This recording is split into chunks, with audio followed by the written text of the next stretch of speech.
All right, guys, we're back to talking about the Bhagavad Gita. This time, we're not talking about sacrifice, even though sacrifice is great.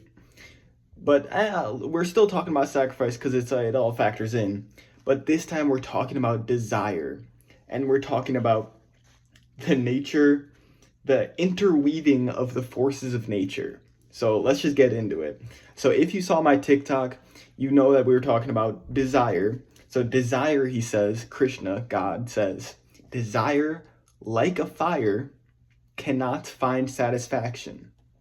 I think I made this connection. The spirits that do because they cannot be.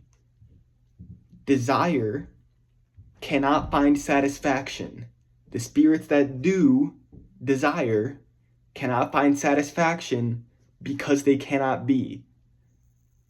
So, when we talk about the spirits that do that cannot be, remember this connection.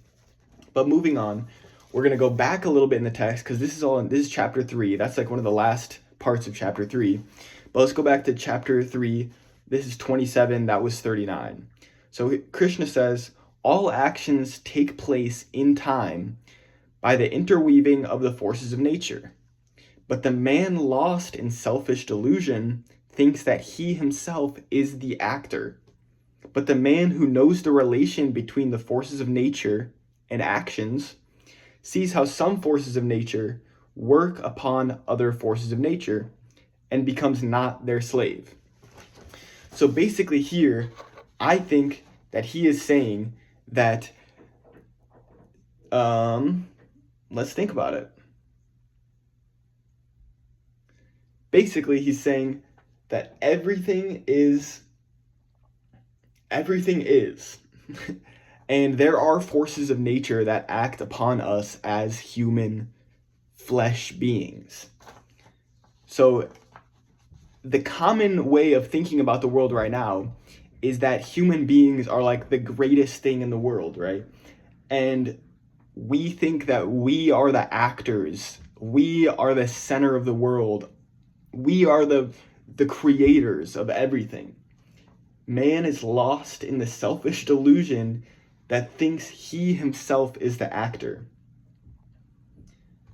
But in order to actually not be a slave to the forces of nature, you have to understand how these forces of nature work upon each other. So, because if you don't understand it, you're just completely delusional to all these things that are happening, and you become a slave to them because you don't even think that they exist. So let's see about a way that works. Well, I play poker a lot, so I'm going to talk about poker a lot on here. Hear me out, y'all. You'll understand the more that you listen to me talk about poker.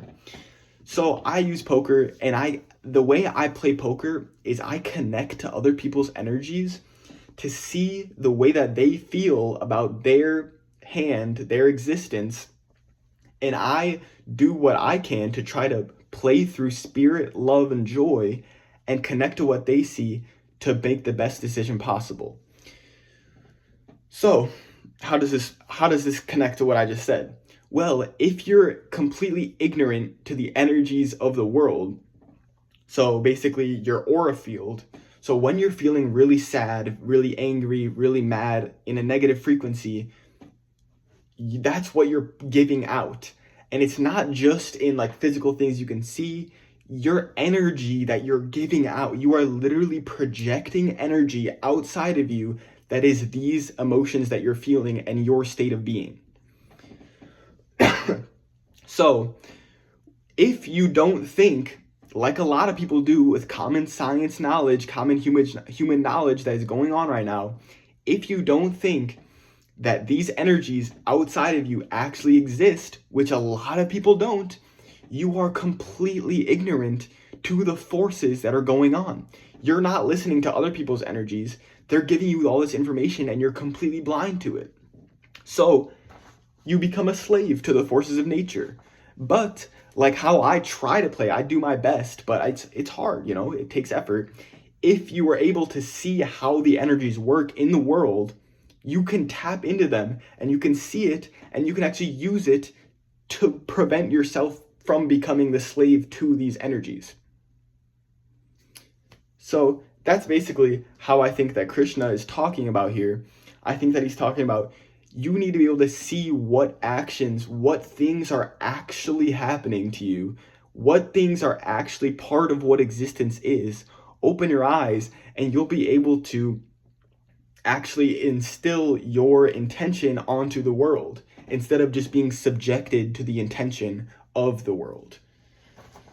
So I think that's very important, to be able to actually listen to what the world is telling you. Like, people talk about synchronicities and all this. Synchronicities and what you feel and what your identities are how the world works. This is what the world is. So if you're not listening to all these things that the world is telling you, you are just going to become subjected to what it wants, not what you want. You're not following your authenticity. You're allowing the world's being to lead you down an inauthentic path towards not your highest self. All right, so let's go back even more into the chapter. Still chapter 3, and we're going to talk about lines 7 and 5. So it all ties together. So 5, he's talking about, for not even a moment can a man be without action. You are always in action. Like, think about that. You are never not acting. Even me sitting here right now, I'm like, you are passing through time. You are always in action. And helplessly are all driven to action by the forces born of nature. Helplessly are all driven to action by the forces born of nature. By the way, Krishna always capitalizes nature. That's interesting. So basically, he's saying that we are always in action. We are always doing because of the forces of nature. So this is what he's talking about before, where he's talking about, listen to what the forces of nature are telling you. We are always in action. We are doing things. So what do we need to do? We need to do what is authentic to us. What is our highest being? Because we are always doing. We are always doing, so you might as well do the best thing. Exactly what you want to do. By the way, this word want, I think there's like 4 or 5 different meanings of want, and I am currently working on trying to create new words to distinguish the different versions of want. Because want can be authentic, like you authentically really want to do this thing, and want also means like some bullshit that you just kind of want to do, like, oh yeah, I want to get Wingstop or something. Like, who cares about that? Anyways, so helplessly are all driven to action by the forces born of nature. He talks about in 6, he talks about if you withdraw yourself from action, you're under delusion pretty much, but we'll move past that, that's fine. But then in 7, he talks about, great is the man who, free from attachments and with a mind ruling its powers in harmony, works on the path of karma yoga, the path of consecrated action. So that's exactly what I said with authenticity. Great is the man who, ruling his own mind in harmony, works down the path of consecrated action. Consecrated means, what I think it means, like sacred, like authentic. So the action is, or no, I wrote down here, the action is consecration, which means making or declaring. So it says, works down the path of making or declaring action. So yeah, that's the same thing pretty much. Because you are using your intentionality, like we were talking about before with the fire and stuff. You are creating your intentionality and you are doing what is authentic to you, instead of being subjected to just doing whatever and who knows what happens. You are doing your own action. You are doing your own authenticity. You are placing yourself at the forefront. You are placing your highest self as what the things that you do lead to. So this is absolutely beautiful. And I wrote down also, I circled number 9. So let's go to 9 in chapter 3.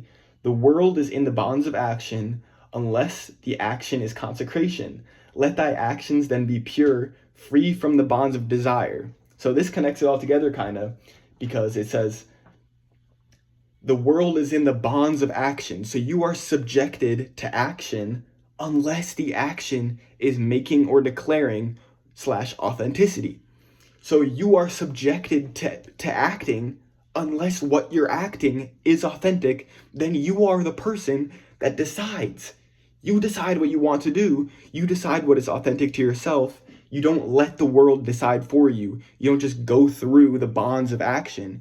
You make the action that you want to make happen. You are free from attachments and you rule your mind in harmony. Harmony. This idea of harmony is always present, and we're going to definitely discuss this later. And then now the last thing that I circled in chapter 3 was number 19. So in liberty, okay, so now we're acting in authenticity. In liberty from the bonds of attachment. So when you're free from the bonds of attachment, do thou therefore the work to be done. For the man whose work is pure attains indeed the supreme. So what is he talking about here? The supreme is basically heaven, or connecting to the allness spirit, connecting to what everything is. Like my way of thinking about the world is that everything is energy pretty much. And even in our being right now, we are part of that energy. But if you're not acting through your authenticity, you are completely deluded you are completely ignorant to what the actual energy is and what you actually should be doing. So when you are acting in authenticity, you do therefore the work that you need to do. So when you're acting in authenticity, it doesn't feel like basically when you're acting in authenticity, it feels like the things that you do are exactly what you need to do. So like for me, music, poker, and making videos, like if I was to do anything else, like I'm in school right now and doing schoolwork literally feels like ripping my hair out because it's not authentic to what my being is. But playing poker and making these videos feels like just flowing evanescently through the world. So do thou therefore the work to be done. The man whose work is pure, authentic, attains indeed the supreme, goes to heaven, exists, gets to experience infinite bliss, pretty much. The supreme is infinite bliss. That's what that is. So what are we going to conclude through this chapter 3 discussion? Well, don't listen to the spirits that do because they cannot be. Don't listen to your desires. Don't listen to your worldly desires. Listen to your authentic being. What can you do that is exactly what you need to be doing in this moment? What action can you do that is purely authentic to yourself? And do that. When you are doing that, and when you pursue to your highest degree that level of being through action every day, you will be given infinite bliss, which I'm telling you is what it feels like when you are being authentic. When you are being authentic, even when you're alive right now, being in your authenticity literally just feels like good thing after good thing after good thing, bliss after bliss after bliss, happiness, happiness, happiness. There is no room for anything else when you are being in your authenticity. When you are free from the bonds of attachment, when you don't let other things that cannot be pull you away from your authenticity. Let's say you're following this path, but then this thing is like, ooh, come this way, come this way. Don't do that. See this thing that's pulling you and just keep going like this. Don't pay attention to the things that are away from your authenticity. Don't let your friends, don't just go along with what other people want to do. Do exactly what is authentic to yourself, and you will attain indeed the supreme, infinite bliss. I hope you guys enjoyed this video. I think I'm going to make this one the first one that you can see for free. So if you enjoyed this, if you made it to this point, consider dropping me $5 because I'm going to be making content, hopefully, probably like every day, but there's going to be a load of content coming out soon on this Patreon. So I hope y'all enjoyed that. And I think you can leave comments on this shit. I would love to discuss, DM me or whatever. I love talking to people about this type of stuff. And peace and love. I love you guys. Take care. And I hope I managed to stir your mind in a certain way. And peace and love, I guess. Yeah.